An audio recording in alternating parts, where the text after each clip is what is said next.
This is a one-off lesson on variable acceleration. And what we're going to do is we're going to be using differentiation and integration, and we're going to be linking this to kinematics like what we were working on before. Now, you will remember when we last worked on kinematics, we used these symbols. Times t, that one's fine. Displacement. So that's like distance, but it's a vector, so we're looking at what sort of direction it will be going in as well. And actually all of the questions that we're going to be using will just have the displacement being either positive or negative, so going backwards or forwards. The initial velocity and the final velocity, u and v. And again, these can be positive or negative depending on whether they're going backwards or forwards or backwards. And the acceleration. Now, if the acceleration is positive, that means that it is accelerating.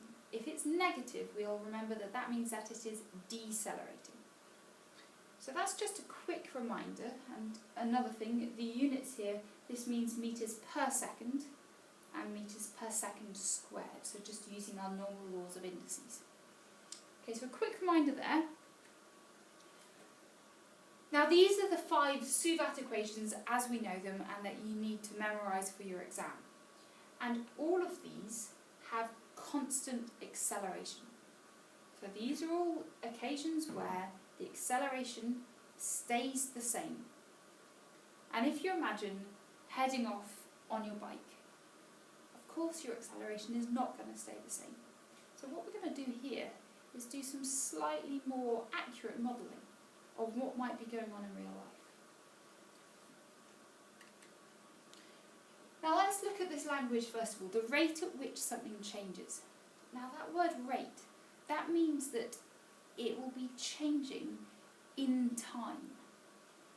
And actually we can look at acceleration and we can say, well, let's try and work out what acceleration actually is. Well, acceleration is how much your velocity changes in time. And if I put that into maths, into symbols, that means the change in your velocity over time. And we can do something similar with velocity.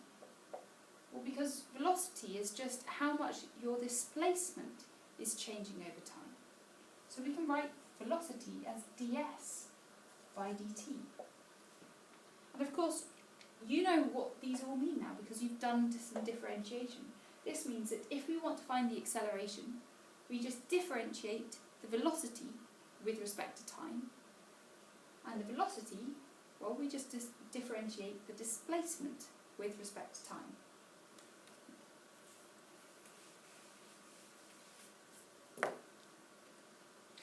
Okay, so what I've just been going on about. If you're taking notes, these are good things to write down.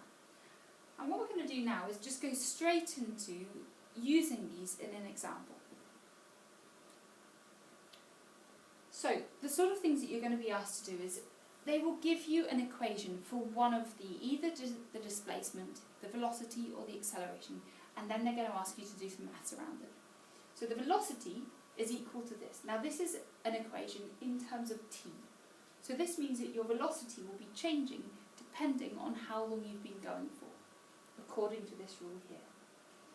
And I'm going to take on these 4 questions one by one. Number 1, find the times when the particle is instantaneously at rest. So that doesn't mean that once it's stopped, it's going to carry on being stopped. It just means that for an instant it will have stopped. So that means that it may be that the particle has gone forwards, slowed down, and then has come backwards. And at that point, where it's changed direction from forwards to backwards, it will have been instantaneously at rest. 2, find the acceleration at those times when it was instantaneously at rest. 3, find the velocity when the acceleration is 0. And what we're going to find is that actually when a particle is instantaneously at rest, it may well have quite a large acceleration.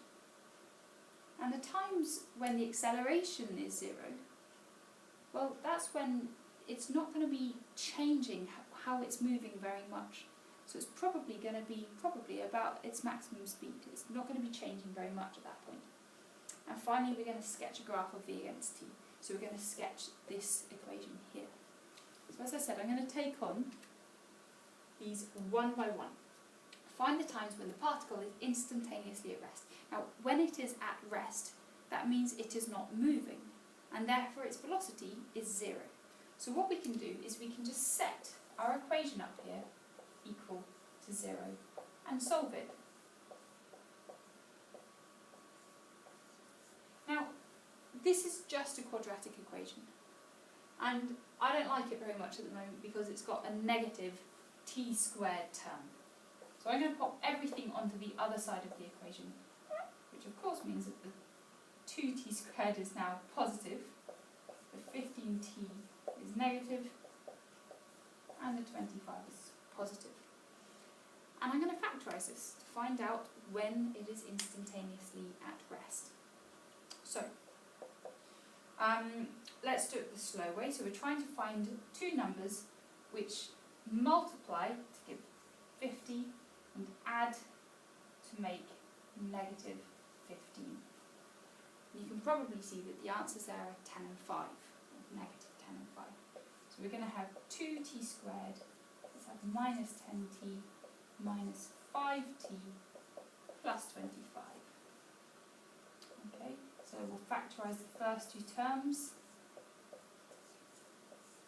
and factorise the second two terms.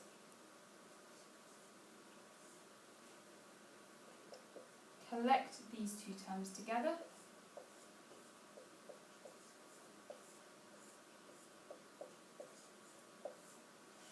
And then solve.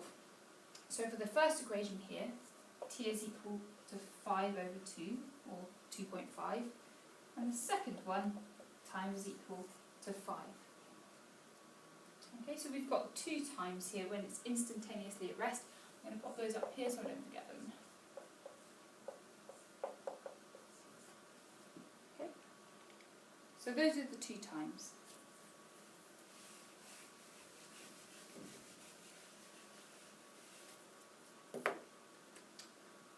Okay, so the second part of this is where it's a bit new. Find the acceleration at those times. Now you'll remember from what I did before, the acceleration is what we get when we differentiate the velocity. So we need to differentiate this equation up here. Now remember, when you differentiate, you multiply by the original power and you reduce the power by 1. So this has a power of 1, so I'm going to multiply by 1, still 15, reduce the power to 0, so we're just going to get 15 for that first term. The second one, we're going to bring this 2 down to the front and multiply by it, so we're going to get 4t. When I reduce that power by 1, we'll just get t to the power of 1, which is just t. And the constant term, if you remember, will just disappear. So we've got that the acceleration is equal to 15 minus 40. Now this is our expression for the acceleration, or the equation that we've got here for the acceleration. We know that it is instantaneously at rest when t is equal to 5 over 2 and when t is equal to 5. So all we have to do now is substitute in. So when t is equal to 5 over 2, the acceleration is equal to 15 minus 4 times 5 over 2. Let's clear that up a little bit. 15, now 4 and the 2, and cross cancel these, so that will just be a 2 and that's a 1. 2 times 5 is 10. So the acceleration is equal to 5. I don't think I've been putting any units in so far, which is very bad of me. So the acceleration is equal to 5 meters per second squared. Okay, let's do the other time. So it's also instantaneously at rest when t is equal to 5. So let's substitute it into our equation for the acceleration. And that's going to be equal to 15 minus 4 times 5. Which gives us 15 minus 20, which is negative 5 meters per second squared. So what we can find is that at the first time when it's instantaneously equal to 0, the acceleration is positive, and the second time it's negative. Okay, so we've done the second part. The third part of this question is find the velocity when the acceleration is 0. Now, the acceleration expression was just a is equal to 15 minus 40. That's what we had from the last slide. So the acceleration is equal to this. Let's find out what the velocity is when the acceleration is 0. Well, you can see that the acceleration is given in terms of t. So first of all, let's find out what the time is when the acceleration is 0, and then substitute that into our velocity equation to find out what the velocity is at those times. So when the acceleration is equal to 0, we're going to have 0 is equal to 15 minus 40. So let's solve this equation by putting the 40 onto the other side, and t is equal to 15 over 4. And again, I'm just going to leave these as top-heavy fractions. They're far easier to deal with like that. So that's when the time is equal, when the acceleration is equal to 0. This is the time at those points. And what we're going to do is we're going to substitute it into here. And actually there's only one time here, so there's only going to be one velocity that we're finding. So, let's put it into our velocity equation. So that's going to be 15 times by 15 over 4 minus 2 times 15 over 4 squared minus 25. Okay, so all I've done is I've taken the time and I've substituted it into the equation that we've got for the velocity. I'm afraid I'm going to be lazy here, and I'm going to pop this into my calculator. So, 15 squared over 4, I'll write down some working though, it's 225 over 4, I should have known that. Now we've got 2 times 15 over 4 all squared, which gives us 225 over 8, and then minus 25.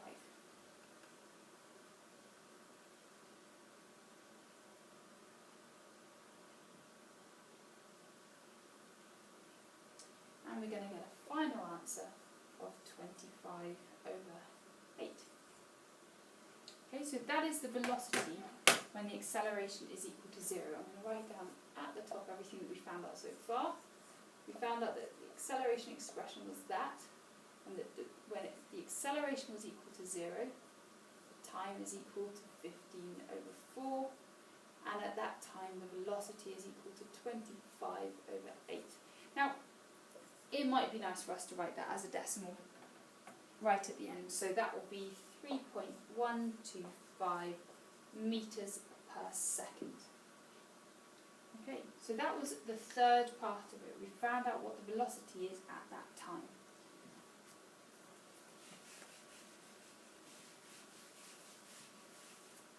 So, the last part then is to sketch this graph of velocity against time. So on our x-axis we're going to have time, and on the y-axis we're going to have the velocity. Now, when we're sketching these graphs, it doesn't need to look exactly how it is going to look if you were to put it into a computer or something. We just need to get the gist of it right. Now, first of all, let's have a look at what sort of shape this is. So it's a negative quadratic, so we know it's basically going to be an unhappy face. We can also see that the y-intercept is going to be at negative 25. Now, we have set this equal to 0, and we found that it crosses the x-axis, or where v is equal to 0, this is where it will cross the x-axis, and those two times are 2.5 and 5. So, we know that it crosses at 2.5 and at 5, and that it has a y-intercept of negative 25. We know that it's a shape like this, so all I need to do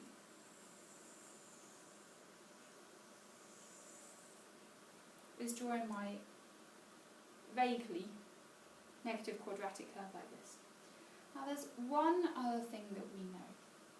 and that is that the acceleration was equal to 0 at a certain point. Now you'll remember from when you did differentiation that when you differentiate a curve and you set it equal to 0, you find the turning points. And we've got a turning point here. And if we look back at what we did, we differentiated this function here. We got the acceleration. We then set it equal to 0 to find out what the time was at that point. And that told us that the time was equal to 3.125, or 25 over 8, and the velocity at that time was equal to 25, sorry, I've got this the wrong way around, haven't I? The velocity at that time is 3.125. 3.125, and the time is 15 over 4, which as a decimal is 3.75. Sorry, I hope I haven't confused anyone there. So the time at which the acceleration is 0, or where there's a turning point in the graph, is 3.75, that is 15 over 4, and the velocity is 3.125, or 25 over 8, and that's where the peak of this graph occurs. Okay, so that's the end of that example there. And there's just one last thing that we need to learn about. And that's what we do when we go in the other direction. So we had an example there where we started with the velocity and we found out some stuff about the acceleration. Well, if we had started with the acceleration and we'd wanted to find out some stuff about the velocity, we would just do the opposite, which is to integrate it. And it's the same thing down here. If we're given the displacement and we want to find out about the velocity, we differentiate, or we could go backwards and we could integrate to go from the velocity to the displacement. And we can do all of this. We can start with the displacement and differentiate twice to get what the acceleration is. And again, this is a really useful thing to really get into your mind so that you don't forget it. Okay, so make a note of this, or just remember which way is which. One good way to remember it is that because we're differentiating in this direction, the acceleration equations are always going to be more simple looking, with smaller powers. Because of course, the other thing of course is that if you start off with your displacement, each time you differentiate you're going to lose a constant if there is one, so it might even get a little bit shorter. So, going the other way then, if we want to find the velocity and we are given the acceleration, you're going to integrate it, and it's the same thing here. If you want the displacement and you're given the velocity, you're going to integrate it. So of course, if you're given the acceleration and you want to find the displacement, you're going to have to integrate twice. Let's do an example. So I've got two examples this time. Okay, so we've got a particle P. It moves with an acceleration of 6t plus 2 meters per second squared. P passes through O, or 0, the origin, when t is equal to 0, with the velocity is equal to 3 meters per second. I'm going to do two things. One, find the velocity of P in terms of t, and two, find the distance of P from O when t is equal to 2. Okay, we're going to take this step by step again. No, we're not. Oh well, I'm just going to have both of them up. We will take it step by step, but I'll have all of it up on the wall at the same time. So a particle P, they've given us the acceleration and they want us to find the velocity. Well, for part 1 we know that the velocity is equal to the acceleration integrated with respect to t. So let's now integrate it. So we've got the acceleration is 6t plus 2. Now you'll notice that I don't have any limits or anything like that. I'm going to be getting an equation out of this for the velocity. So I am going to have to add on a constant. Now, when we integrate this, we're going to get 6t squared divided by the new power of 2 plus 2t. And when I simplify that, we're going to have 3t squared plus 2t. And I always forget the constant. And a constant. There we go. So the velocity is equal to 3t squared plus 2t plus a constant. Now, they give us some clues. P passes through O when t is equal to 0 with the velocity equal to 3. So they've given us a specific point with which to help us work out the constant. So we're trying to find the velocity of P in terms of t. We're almost there, but we need to find out what that constant is. So the velocity is 3. So 3 is equal to 3 when the time is equal to 0. So we're going to have 3 times 0 squared plus 2 times 0 plus c. That's 0, that's 0. So 3 is equal to our constant c. And that means that our velocity is equal to 3t squared plus 2t plus 3. Then I'm going to write this up here so that I don't forget it. Okay, so we've now done part 1. We've found out what the velocity is in terms of t, and we've even found out the constant. Second part, find the distance of P from O when t is equal to 2. Well, we have no information at the moment about what the displacement is, because that's kind of similar to distance, so that's what we're going to go for. Well, we know what the velocity is, and we know that we can find out what the displacement is by integrating it. So, let's do that now. 3t squared plus 2t plus 3 integrated with respect to t. Okay, well, let's integrate it then. 3t squared, well, that's going to become 3t to the power of 3 over 3 plus 2t squared over 2 plus 3t plus a constant. I'm going to call it d just in case it gets confused with the c and the rest of my working. Let's simplify it first. We're going to have t cubed plus t squared plus 3t plus d. And that's our equation in terms of t for the displacement. However, we still need to find out what d is. And in the same sentence that they gave us before, P passes through O when t is equal to 0 with v is equal to 3 meters per second. Well, O is the origin, so our displacement from that point is 0 when t is equal to 0.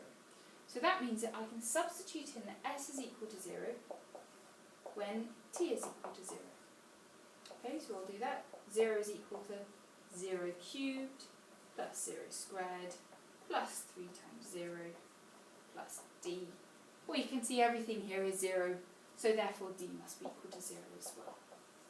So that means that our displacement, s, is equal to t cubed plus t squared plus 3t. So this is our displacement. It's asked us to find the distance of P from O when t is equal to 2. So let's just substitute in now that t is equal to 2. So our displacement will be 2 cubed plus 2 squared plus 3 times by 2. Okay, 2 cubed is 8, 2 squared is 4, and 3 times 2 is 6. 8 add 4 is 12, add on the 6, we're going to get 18, and that'll be meters. Okay, because it's got to make sense with these units here. So our displacement is 18 meters, and the only reason they've asked for the distance is just in case this has been a negative, then we would have just called it a positive anyway, because distance has no direction. So we can just say that the distance at that time is equal to 18 meters. Okay, and that's the end of that example there. I'm going to do one more example.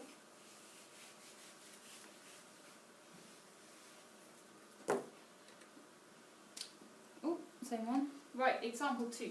The acceleration of a particle is a is equal to 6 minus 2t. When t equals 0, the particle is at rest at a point 4 meters from the origin. These are clues which are going to help us to work out some constants. So we're going to do two things again. Find expressions for the velocity and the displacement, and find when the particle is at rest and its displacement from O at that time. So this is exactly the same thing but smaller, so I've got enough space to write on it. Okay, so we're starting off with the acceleration of the particle. We want to find the expressions for the velocity and displacement. We'll start with the velocity because all we need to do is integrate the acceleration. So that means we're integrating 6 minus 2t with respect to t. When we integrate this, we're going to get 6t minus 2t squared over 2 plus c. And that, when we simplify, is 6t minus t squared plus c. Okay, so that's our velocity, but we need to find out what c is. Now, when t is equal to 0, the particle is at rest. That means that the velocity is 0 when t is 0. If we substitute in t as 0, that one's 0, that term's 0, and if the velocity is also 0, that means that c is equal to 0 as well. So that means that we've got that v is equal to 6t minus t squared. What we also need to do is find an expression for the displacement. So s is equal to the velocity integrated with respect to t. So the velocity is just 6t minus t squared. Let's integrate that now. We're going to have 6t squared over 2 minus t to the power of 3 over 3 plus a different constant, potentially. And it says when t is equal to 0, the particle is at rest at a point 4 meters from the origin. So that means that the displacement is 4 when the time is equal to 0. So that term's going to be 0, that term's going to be 0. All we've got left is d, so d is equal to 4. And that means that displacement, if I simplify this, 6 over 2 is 3t squared minus t cubed over 3 plus 4. Okay, so those are my two expressions for the velocity and the displacement.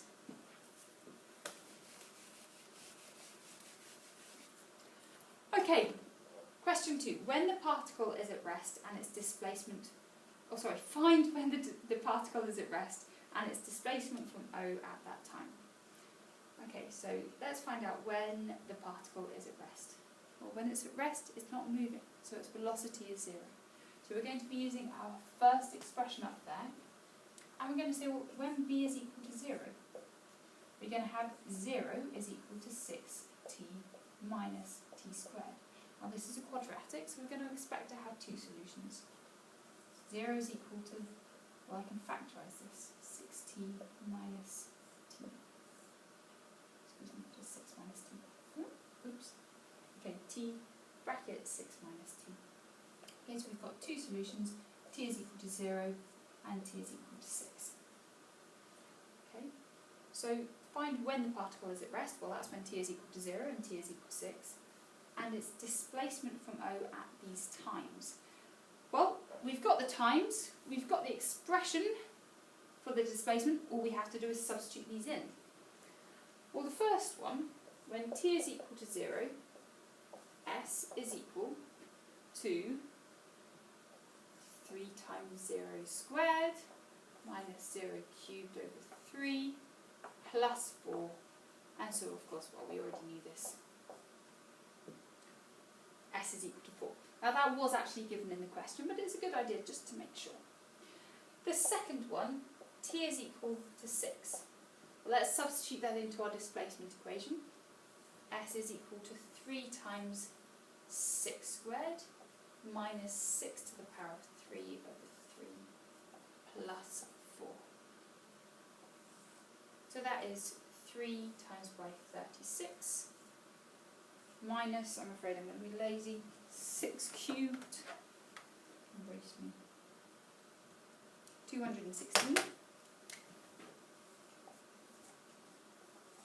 and then plus the 4, and at that point there I'm just going to pop it straight into my calculator. 3 times 36 minus 216 divided by 3 plus 4, and I get a lovely answer of 40. So the 2 points when the particle is at rest, the first time is 4 metres away from the origin, and the second time it is 40 metres away from the origin. And that is the end of the second example. Okay, so just to conclude, this is the only real bit of information that I really just need you to remember. I mean, and you can think about it logically, like we did at the beginning, which is that velocity is the rate of change of displacement. So you differentiate to find velocity. Acceleration is the rate of change of velocity. So you differentiate. Okay, and then just to go backwards, you're going to integrate. And this is what you need to remember in order to answer these questions of variable acceleration. And that, I believe, is the last of my online learning lessons.